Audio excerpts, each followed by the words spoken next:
For the new year, there's one thing that we empaths can do to change our energy, and that is to change our environment. The furniture and things in your house and at work can impact your energy subconsciously. Especially for empaths like us, we are very sensitive to energy. And it's not just the people. Our physical environment can affect our moods easily. Sometimes a simple shift in terms of the furniture or our position can shift our emotion and perspective drastically. It's the difference between feeling stuck and overwhelmed and feeling inspired and at ease. In this video, I'm going to show you what you can do to turn your energy around for the new year. For the last 3 or 4 years, I've been dabbling in feng shui. I don't follow everything that the feng shui rule book says, but there is one thing I feel is very important to implement, especially for an empath. So if you have a desk in your room, where is it facing? For many years, my desk faces the wall and I have the back facing the door.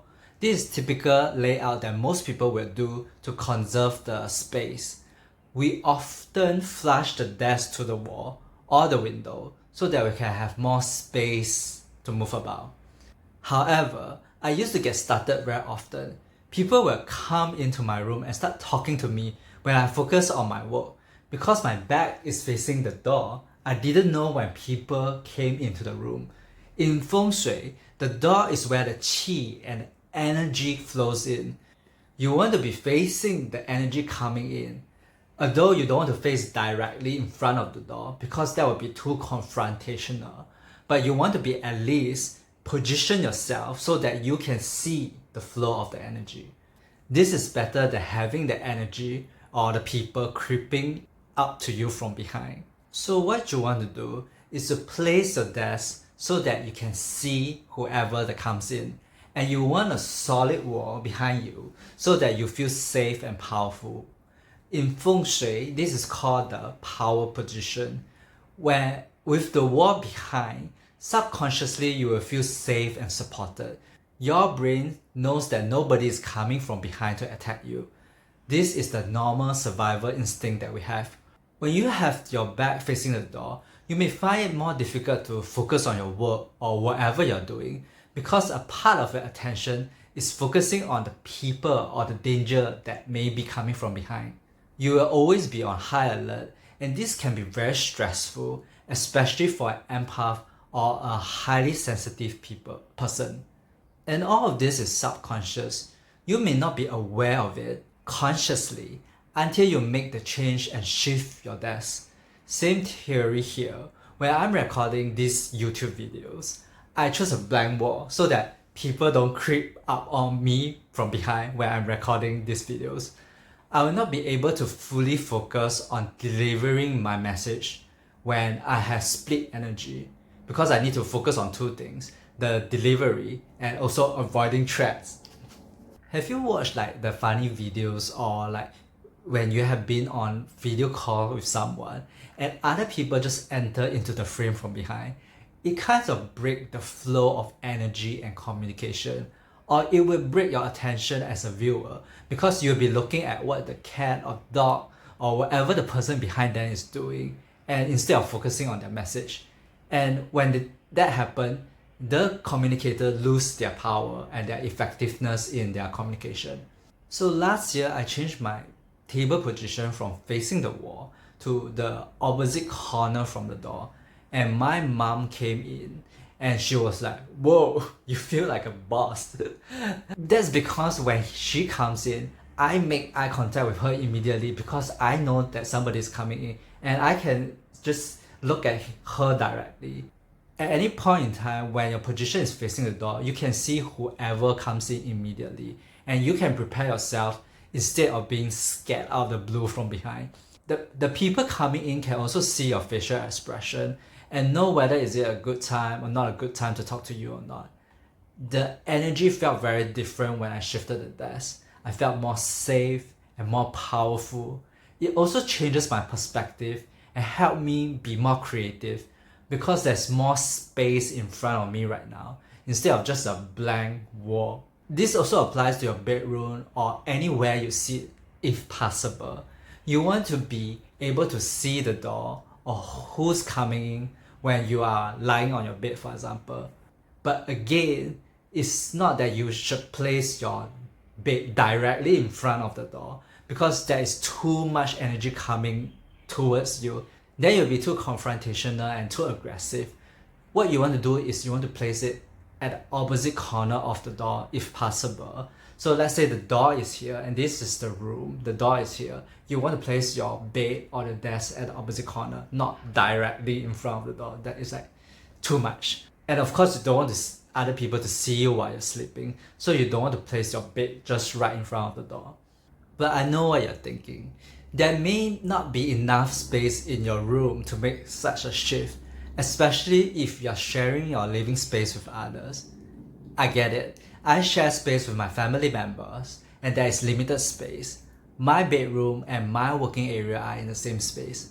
Ideally, you want to separate these two energies in separate rooms, because one is more yin and the other one is more yang.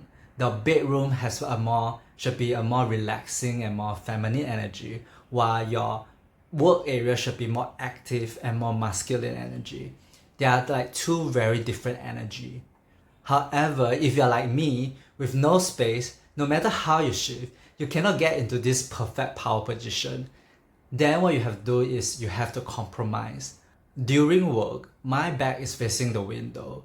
It's not a perfect position, but at least no one is walking behind me. Because my window is very far away from the other apartment, it's more difficult for other people to peek in and see what I'm doing.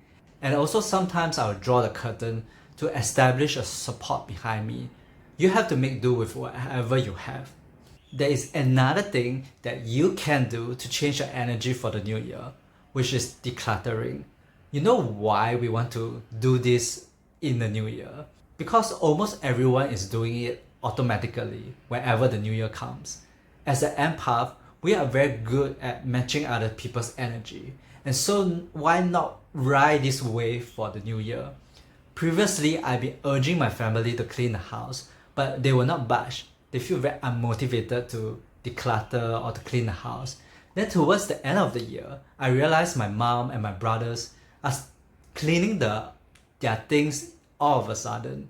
It's like there is this magical spirit that the new year possesses. Everyone is discarding their old stuff and making space for the new stuff for the new year.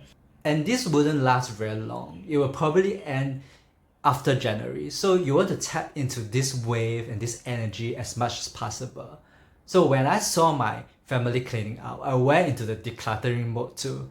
And I felt a release of negative old energy when I released the things that are holding me back or remind me of the past.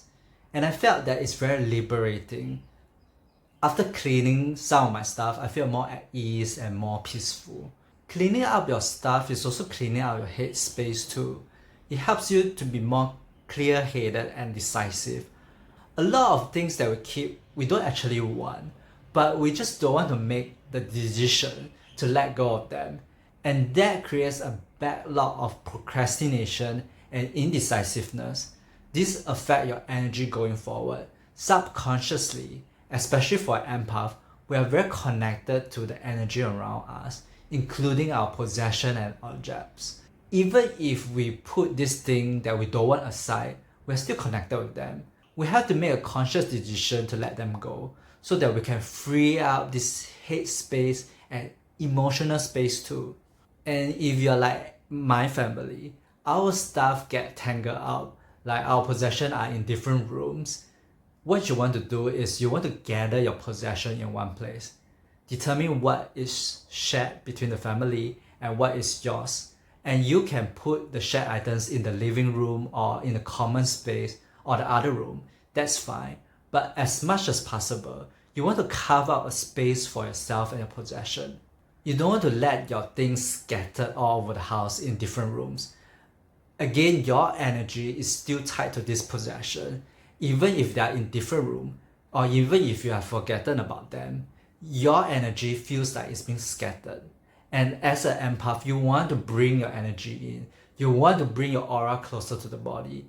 This is especially helpful for empaths who are constantly drained by others, whose aura are very far out and too big, and it feels like people are always constantly stepping into your space. For more tips on decluttering, watch this video.